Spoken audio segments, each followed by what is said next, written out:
But can you picture the moment?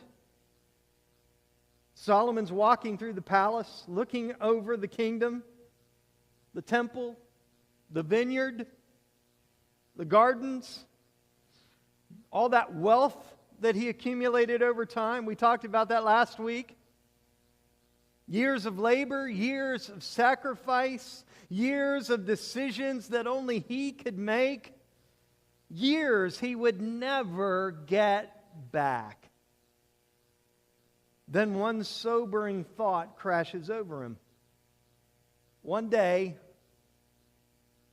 none of this will be mine. None of this will be mine. Not the throne, not the treasury, not the kingdom, not even the immaculate temple that he built for the Lord. He would spend a lifetime building only to leave it all behind. Maybe you can relate.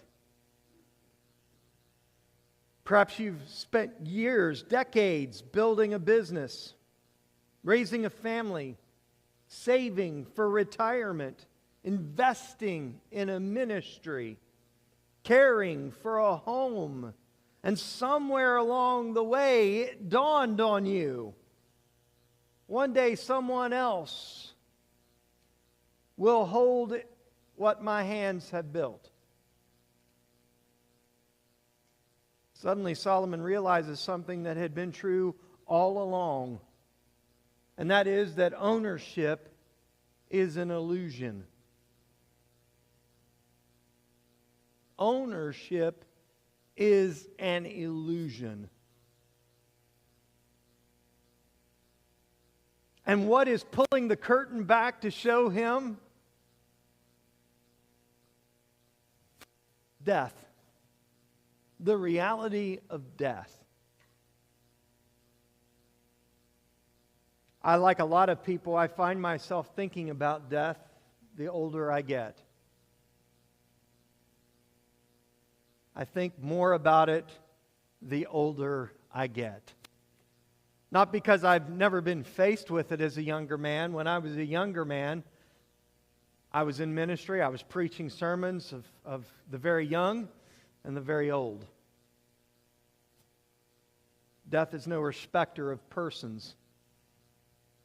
It's just that when you get to a certain age, you start to realize that you have more years behind you than you have ahead of you. You begin to think about these things. Ecclesiastes is the journal of an older man. Solomon isn't the young man first taking the throne. No, he's an older man.